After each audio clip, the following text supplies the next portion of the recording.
Hello दोस्तों, आज हम लोग पर्यावरण एवं पारिस्थितिकी का पहला अध्याय पर्यावरण एवं उसके घटक का महत्वपूर्ण प्रश्न का अध्ययन करेंगे। ये हमारा पहला अध्याय होगा।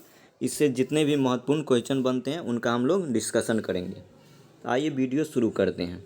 पहला सवाल है, पर्यावरण से अभिप्राय है, तो इसका आंसर हो जाएगा डी, उपर्युक्त सभी कथन सही है। भूमि, जल, वायु, पौधे एवं पशुओं की प्राकृतिक दुनिया जो इनके चारों ओर अस्तित्व में है, ये कथन सही है। उन संपूर्ण दशाओं का योग जो जीव को एक समय बिंदु पर घेरे हुए होती है, ये भी पर्यावरण कहा जाता है।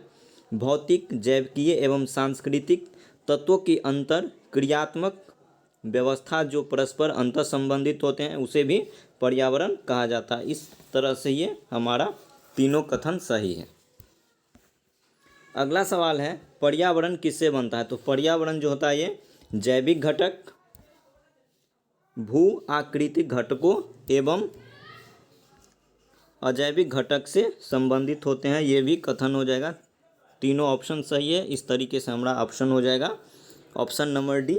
पर्यावरण जो होता है यह जैविक घटक, भू आकृतिक घटक एवं अजैविक घटक तीनों को मिलाने से बनता है। अगला सवाल है, विश्व पर्यावरण दिवस कब मनाया जाता है? तो विश्व पर्यावरण दिवस मनाया जाता है 5 जून को। अगले सवाल पे आते हैं, निम्नलिखित में से कौन सी नोबेल गैस वायु में नहीं पाई जाती है? तो पूछा जा रहा है ऐसा कौन सा नोबेल गैस है जो वायु में नहीं पाया जाता? तो ये रेडॉन ऐसा गैस है जो वायुमंडल में नहीं पाया जाता है। अगले सवाल पे आते हैं। अगला सवाल है, ओजोन परत निम्नलिखित में से किस मंडल में पाई जाती है? ओजोन परत जो होता है यह समताप मंडल में पाई जाती है। अगला सवाल है, वायुमंडल में कार्बन डाइऑक्साइड की प्रतिशत कितने प्रतिशत होती है? पूछा जा रहा है कि वायुमंडल में कार्बन डाइऑक्साइड की मात्रा कितनी होती है? तो ये होती है 0.03%। ये जो 0.9 ये है 0.9% ये आर्गन का प्रतिशत है। ये 0.9 क्या है? तो ये आर्गन है जो वायुमंडल में पाई जाती हैं। अगला सवाल है, पारिस्थितिकी तंत्र के लिए वायुमंडल की कौन सी परत सर्वाधिक महत्वपूर्ण होती है? पूछा जा रहा है पारिस्थितिकी तंत्र के लिए वायुमंडल की कौन सी परत सर्वाधिक महत्वपूर्ण होती है? तो ये क्षोभ मंडल होती है।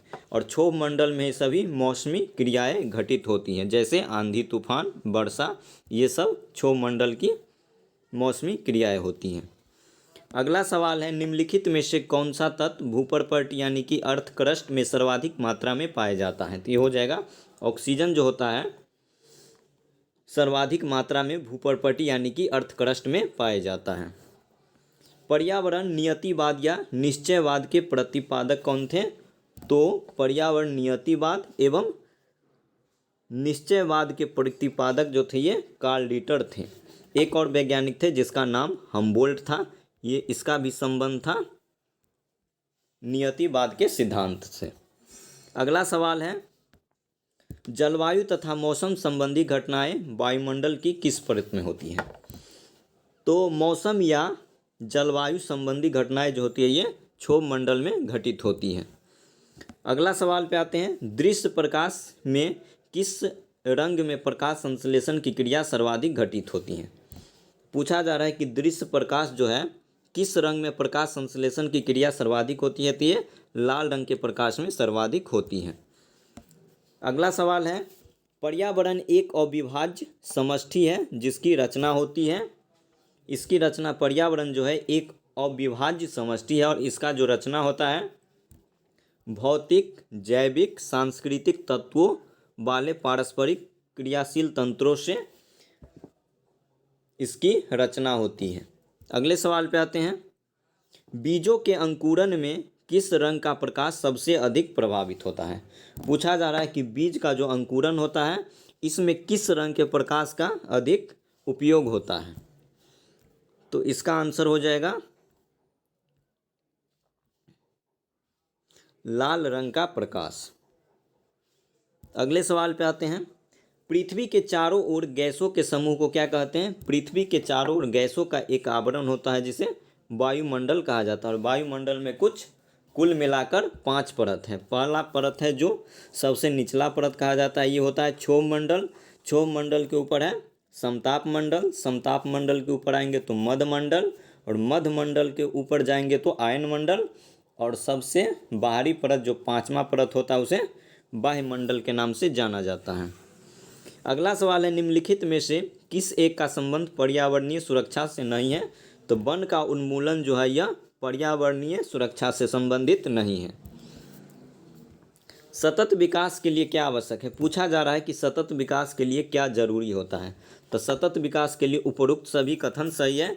जैव विविधता का संरक्षण भी जरूरी है, प्रदूषण का निरोध एवं नियंत्रण भी जरूरी है, और निर्धनता को भी घटाना, ये सब सतत विकास करने के लिए आवश्यक तत्व होते हैं। अगला सवाल है, निम्नलिखित में से कथनों पर विचार कीजिए। दृश्य स्पेक्ट्रम जिसकी तरंग दैर्घ्य 400 से 700 नैनोमीटर होती है, प्रकाश संश्लेषी सक्रिय विकिरण कहलाते हैं। ये बिल्कुल सही कथन है। दृश्य प्रकाश जो होता है इसका तरंग दैर्घ्य 400 से 700 नैनोमीटर होता है, और इसे प्रकाश संश्लेषी सक्रिय विकिरण कहा जाता है। अल्ट्रावायलेट ए एवं अल्ट्रावायलेट बी विकिरण अल्ट्रावायलेट सी से ज़्यादा हानिकारक होती है। ये बिल्कुल गलत है, क्योंकि अल्ट्रावायलेट बी और सी अत्यधिक प्रभावित होता है, जो जीवों पर घातक प्रभाव छोड़ता है। तो ये कथन बिल्कुल गलत है। समताप मंडल में उपस्थित ओजोन परत द्वारा परावैंगनी विकिरण अवशोषित कर लिया जाता है। ये भी कथन बिल्कुल सही है। तो इस तरीके से आप लोग का आंसर हो जाएगा 1 और 3। अगला सवाल पे आते हैं, अधोलिखित में से कौन भौतिक वातावरण का तत्व नहीं है? पूछा जा रहा है ऐसा कौन सा है जो भौतिक वातावरण का तत्व नहीं है? तो ये बस्ती जो है भौतिक वातावरण का तत्व नहीं है, जबकि भूमि के रूप, मिट्टियाँ एवं खनिज जो है भौतिक वातावरण का तत्व है। निम्नलिखित में से कौन सा पर्यावरण सांस्कृतिक पर्यावरण के अंतर्गत शामिल नहीं किया जाता है? तो व्यवहारिक पर्यावरण जो होता है यह पर्यावरण सांस्कृतिक पर्यावरण के अंतर्गत नहीं आता है, जबकि सामाजिक पर्यावरण, आर्थिक पर्यावरण और मनोवैज्ञानिक पर्यावरण, इन तीनों को सांस्कृतिक पर्यावरण के अंतर्गत शामिल किया जाता है। पूछा जाएगा सांस्कृतिक पर्यावरण में किसे शामिल किया जाता है? तो सामाजिक, आर्थिक एवं मनोवैज्ञानिक पर्यावरण को सांस्कृतिक पर्यावरण के अंतर्गत रखा जाता है।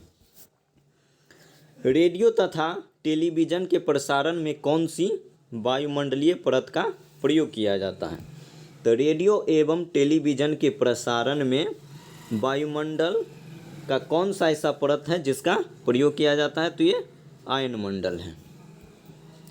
आयन मंडल का जो रेंज होता है ये 80 किलोमीटर से 700 किलोमीटर तक इसका विस्तार है। पूछा जाएगा आयन मंडल का विस्तार कहाँ से कहाँ तक है?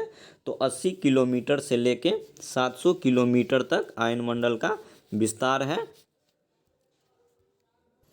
तो इस तरीके से दोस्तों ये पहला अध्याय था पर्यावरण एवं उसके घटक, इसके सभी महत्वपूर्ण का डिस्कशन कर चुके हैं। अगले वीडियो में मैं लेकर आऊँगा पारिस्थितिकी एवं पारितंत्र के महत्वपूर्ण प्रश्न का डिस्कशन करूँगा। तो जो भी स्टूडेंट हमारे चैनल को सब्सक्राइब नहीं किए हैं, कृपया चैनल को सब्सक्राइब कर दें। धन्यवाद।